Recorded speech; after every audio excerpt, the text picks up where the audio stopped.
Wahabi berkuasa, semua imaman digusur kabeh. Sekarang sholat harus jadi satu. Jadi kalau sekarang di Masjidil Haram sholat jadi satu imam, itu jasanya Wahabi. Jadi Wahabi yang kita caci maki, itu yang ada manfaatnya. Umpama gak ono Wahabi, saiki sholatnya pancen 4 mazhab itu, 4 jamaah. Iso balapan bareng gitu. Jadi sama itu ben gak kuabel di sing elek-elek nang Wahabi enggak Wahabi itu anak manfaatnya juga. Ya. Ya, memang menggusur itu Masya Allah. Sampai saya itu kadang-kadang lain makam Mbah Siti Khadijah. Saya itu dari toilet. Jadi arah keluar masjid, arah ke terminal Sip Amir itu kalau di kanan itu ada martabat tempat lainnya Nabi. Di sebelah kiri itu kan toilet. Itu dulu rumahnya Siti Khadijah. Terus di sampingnya itu dulu ada pasar seng, itu ada tempat musolanya, sudah tutup serang. Habis semua sudah habis semua. Jadi tempat-tempat itu sudah ada makamnya Kiai ya, itu di jalan Mekah Madinah di pinggir jalan. Makam itu kan kemudian banyak dikunjungi orang. Terus di dekat makam itu ada sumber air yang bagus. Mengenai karena di banyak orang. Mengenai akhirnya di makam ini dilewati tol, dilewati tol. Nanti gak semua. Ini tol sing rono, ini tol sing rene, makam tengah-tengah ini gak perlu ngomong. Pemerintah Saudi, Masya Allah, zaman Nabi. Sing sumber air juga begitu. Mergo banyak yang ke situ, tabarikan. Dipenging oleh. Akhirnya sumber itu diseni minyak. Marungu tetap balik mana tawar mana 3 hari. Seni minyak mana? Ketika yang ketiga kali harus ditutup. Nah, yang paling dasar tentu makam Rasulullah.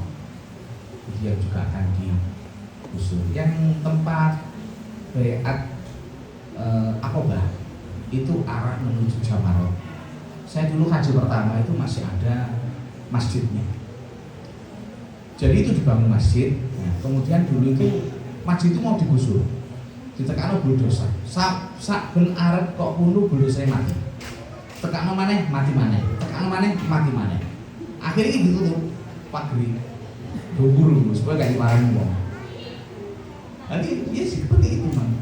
Wahabi. Nah, maka Rasulullah ketika mau digusur, Mbah Wahab sama Mbah Naim itu mengumpulkan ulama-ulama Sunni dan Syiah yang tersisa.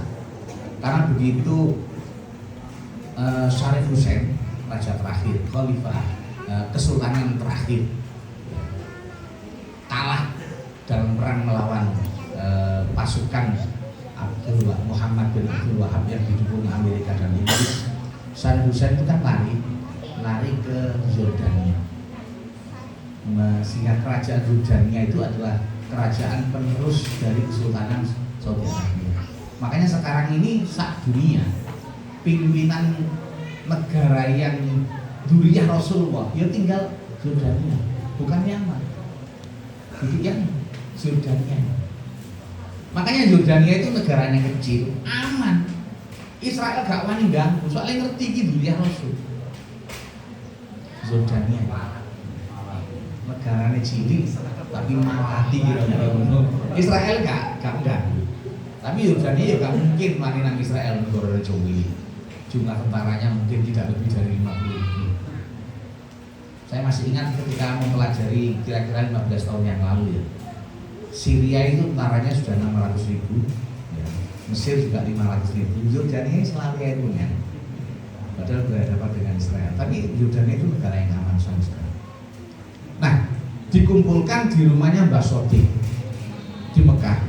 Mbah Sodik itu sekarang sudah wafat, rumah itu ditempati cucunya, kata bunyi Mahfud. Disitulah Mbah Wahab mengumpulkan ulama-ulama Sunni dan Syiah, dikumpulkan jadi satu istighosah. Ada yang mengatakan 1 minggu, ada yang mengatakan 10 hari, ada yang mengatakan 1 bulan, saya tidak tahu kepastiannya. Yang jelas istighosah mesti sulit. Istighosa ini dilakukan sebagai persiapan membackup Mbah Wahab dan Kiai Gonaim yang akan menemui Raja. Makanya kalau cara logika nggak mungkin bisa melobi rojo, nggak mungkin. Raja itu kan pangeran nomor loro. Apa sing dadi keinginan raja pasti lakukan. Sak negara muni A, raja muni B, ya B. Tetapi Mbah dan Mbah Yai Gonaim ternyata bisa. Bisa dulu itu pakai istighosa. Ya cuma istighosa sing maca kan Mbah Wahab juga awake dhewe. Nah, kemudian ketika pertemuan itu Mbah Wahab menyampaikan begini. Tuan Raja, kalau sampean jadi musuh makam Rasulullah, saya mewakili umat Islam dari benua Asia. Semua umat Islam dari benua Asia akan saya larang datang ke Mekah dan Madinah. Ya Yai Gonaim juga begitu. Saya karena beliau ada orang Mesir, Mbah Yai Gonaim al-Misri. Saya mewakili umat Islam dari benua Afrika. Mereka semua akan saya larang datang ke Mekah Madinah. Padahal ya sapa sing ngomong yo krono. Wis muni ya. Menang ya hanune. Ternyata raja kemudian menuruti keinginan Mbah, sehingga kemudian makam Rasulullah tidak jadi digusur. Jadi kalau sekarang umat Islam yang haji maupun umroh bisa mendatangi makam Rasulullah, itu salah satu jasa besar Nahdlatul Ulama, dalamnya adalah Mbah Kiai Abdul Wahab. Tepuk tangan untuk dia. Sejarah kayak ini hebat itu, santri-santri ini ngerti.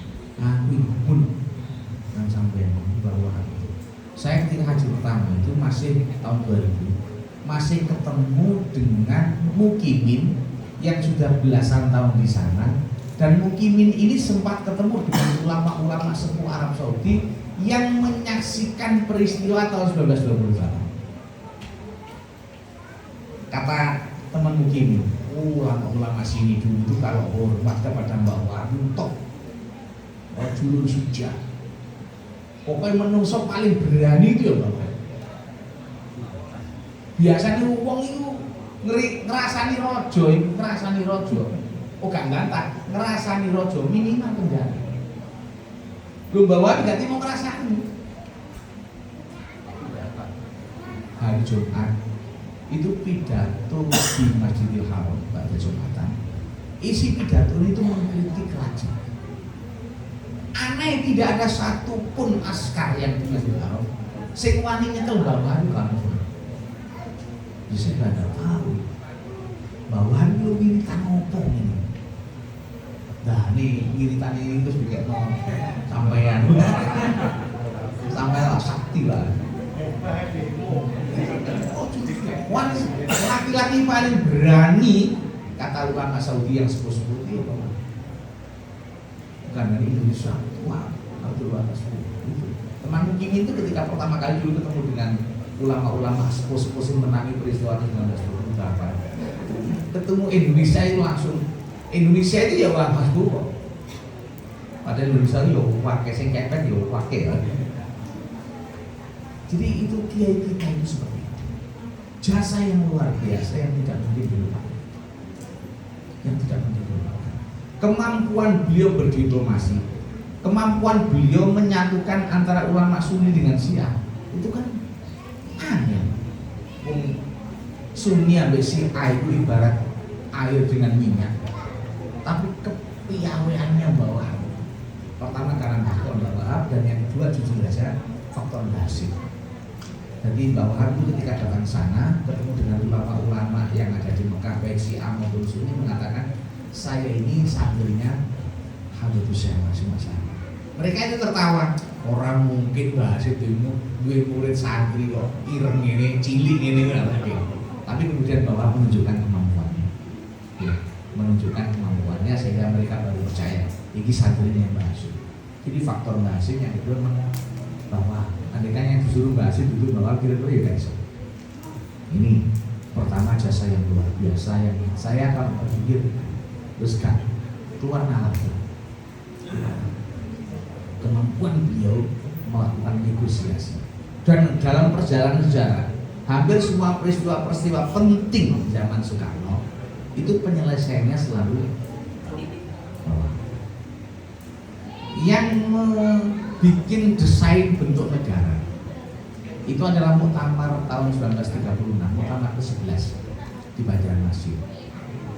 Jadi Muktamar itu menghasilkan kesepakatan nanti kalau merdeka kita ingin bentuk negara kita itu bukan negara Islam, bukan Darul Islam, tapi Darussalam. Negara yang aman, damai, memberikan kebebasan pada penduduknya untuk beribadah menurut keyakinan dan kepercayaan masing-masing. Jadi kondisi Indonesia sekarang ini sama dengan kondisi Indonesia yang diinginkan oleh NU sejak tahun 1936. Bayangkan, pikirannya bahwa jauh ke depan. 9 tahun sebelum merdeka sudah bikin rencana kemerdekaan dengan matang sampai bentuk negara. Tahun 35. Tahun 34, 2 tahun sebelumnya sudah bikin lagu yang direncanakan menjadi lagu kebangsaan yang kita nyanyikan di dalam waktu. Jadi itu lagu dulu direncanakan menjadi lagu kebangsaan. Tapi dulu tentu pakai bahasa Arab. Nah, pakai bahasa Indonesia ya bawa sebentar. Hanya ketika itu disodorkan menjadi lagu kemerdekaan, salah satu yang disodorkan menjadi lagu kebangsaan itu ditolak oleh orang non-muslim karena mereka tidak bisa baca ya. Sehingga kemudian yang diterima adalah lagu yang diciptakan oleh Wakil Supratman, W.R. Supratman, orang non-muslim itu. Cuma tidak utuh. Jadi itu kemudian oleh kiai-kiai direvisi, ada yang dikurangi, dan yang penting lagi diasmani. Jadi lagu bangsa Indonesia Raya itu sekalipun yang bikin itu W.R. Supratman, tapi sing asma itu kiai-kiai itu. Makanya lagu Indonesia Raya itu sekalipun yang bikin non muslim, tapi getarannya itu luar biasa. Terutama kalau sampai di luar negeri atau sampai itu mewakili negara dalam forum-forum internasional. Kurung lagu itu semangatnya mampu membangkitkan semangat. Mereka biar sing asma itu gitu. Makanya nenek lagu Indonesia Raya dikumandangkan. Kita itu posisinya harus siap. Iki kelemahannya santri begini. Saya ini pernah acara resmi. Loh, kuno oleh bupati, anak Polres, anak Dandi, waktu itu saya masih kasih di Jawa, mewakili para pemenang. Pas nyanyi Indonesia Raya, yang hadir itu kepala-kepala lembaga. Oh, salah satu kepala lembaga itu dari pesantren nyanyi Indonesia Raya itu ngambilnya ke dukungan ini. Nah, itu tak sama sepatu. Ini sini ada Polres. Masya Allah. Iki mulai sing asma iki kita. Ojo dikit-kitin. Makanya kalau ada forum resmi, mau maaf, kalau ada forum resmi kemudian sedang nyanyi Indonesia Raya, sampai kalau terlambat ojo nunggu ngenteni mari awe dhewe kadang-kadang keluar gitu ya nyanyi itu sampai sendak tuh sampai ngenang gitu ya. Saya seharian paling lagi itu dulu lagu biasa. Peristiwa tahun 36 itu setelah selesai muktamar, Belanda itu mendengar ini ngomong sedang merencanakan kelanjutan. Maka Belanda mengirimkan puluhan kapal-kapal patroli dari Batavia dikirim ke Laut Jawa. Tujuannya mencari kapal yang ditumpangi YNU dan kemudian ditenggelamkan. Ya tidak ada lagi yang merencanakan kemerdekaan. Lho niku bawa HP. Padahal yo gak ono HP, gak ono radar. Langsung nakoda kapal, Mas, mandek sih. Yai, Surabaya itu masih jauh itu mana kok? Dan balik nang Banjarmasin. Dan bermalam 2 hari 2 malam di Banjarmasin. Nah 2 hari 2 malam ini kapal patroli Belanda ngubek Laut Jawa, yo gak ketemu ketemu jadi kamu. Setelah 2 hari 2 malam nggak ketemu, pulang ke Batavia. Nah, bawa balik boleh. Dan boleh nang Surabaya. Sama ilmu sing ini terus saya ingin aku takut durian yo aku kemana santri ini sama kan ilmu ini bawah itu Masya Allah bener. Mulai ilmu sing luar biasa sampai sing cilik-cilik misalnya ini bahwa itu kan pesen kayu sing pesen nanggone mandore alas kaku ki Joko. Jadi itu kayu nang mandor alas. Bahwa itu kayu. Wes tentukan harganya. Dibayar kalau bawa. Dia janji 10 hari lagi. Barang 10 hari lagi kali terno. Hari ke-11 diparani karo bawa. Oh nggih, Pak. 10 hari lagi itu namanya. Nah, ketika yang 3 kali ditagih bulet ae bahwa mulai gregetan. Jipuk lantor, godhonge lantor ya. Godhonge lantor itu marung terus ditalin. Tapi niatnya gak niat naleni lantoro. Niati naleni anune juga kan. Marung dekek isor meja. Nek kono, moro iki ne bulet. Orang luar biasa terus eling mosok gara-gara Ki Wahab. Dadi sumpung niku dhewe gak sebu loro. Aku ya iso bayangno piye ditaleni iki. Aja sampe kok. Orang bawa beras. Mungkin bawa jalur 10. Ya tak 10. Niki nopo saged balik pun tak golek sik kagak. Terus saya kantor benernya yang langsung muncul warna. Begitu. Sampai kalau sakti di bawah itu Masya Allah. Sampai yang juga ilmu luas, barangkali sampai keturunan ya. Tapi bahaya nih sampai yang juga ilmu sampai salah gunakan itu. Ketika ada kegiatan NU di Semarang, dari Jombang itu berangkat Mbak Wahab, Mbak Bisri, Mbak Abbas yang ikut bersama karena beliau sekolahnya Mbak Hasim, kemudian Mbak Mahrus Berboyo, terus Ibnom, terus kemudian Mbak Ridwan Abdullah memasuki Jawa Tengah. Demit-demit ya, pendekar-pendekar demit itu tidak ingin ada kegiatan NU di Jawa Tengah. Dicegat rombongan perbatasan Jawa Tengah Jawa Timur ini pendekar-pendekar demit itu. Ada 20 orang pendekar. Nyekat. Ketika dicegat ini yang pertama kali turun itu Bahas itu kan jago. Bahkan perang 10 November itu mestinya bukan 10 November, 9 November. Ya. Bung Tomo itu minta izin kepada Mbah Hasim supaya perang dimulai 9 November. Kata Mbah Hasim, "Ojo dhisik, kita nunggu macan dari Cirebon." Namanya Mbah Abbas. Ya, Mbah Abbas itu punya tasbih. Tasbih itu calon ini nah pesawat dulu. Bawa serban itu nih sangkuk ini pesawat dulu. Maka dalam kisah perang 10 November itu ada puluhan pesawat Inggris yang jatuh tanpa ditembak. Akhirnya puluhan pesawat melarikan diri dari pertempuran Surabaya. Ada yang sampai Semarang, ada yang sampai Kalimantan, ada yang Banda, ada yang Madura. Pokoknya Melayu. Mereka takut. Pokoknya koncone mlaku, ora koncone rubuh. Padahal kalau sini Pak. Ya piye disambut kan. Itu ada kisah-kisah seperti itu. Ya itu mergo serbane bawah ambek tasbih Mbak Abbas. Dicegat pendekar ini Mbak Abbas dulu. 20 orang sekali pukul digeblak. Tapi tangi mana ya? Pukul lagi juga tangi mana sampai ketiga kalinya ganti Mbak Bisri sama Mbak Mahrus tuh sama ya? Diantem ini ngomong 20 itu ngeberat tangi mana 3 kali yang di dalam mobil dengan Mbak Ridwan Abdullah yang tidak punya ilmu kanuragan karena beliau seniman dan Mbak Wahab yang ternyata sedang tidur morok dalam mobil. Jadi kontrol itu karena itu tinggal morok ya. Akhirnya Mbak Ridwan itu buka, bawa, mana, ini dulu Mbak, demit, kita. Bahwa hari turun dari mobil hanya sekali gedul ini, nggak tahu bawa apa. Iki kita singgarai. Orang pulau juga berat gak maling-maling.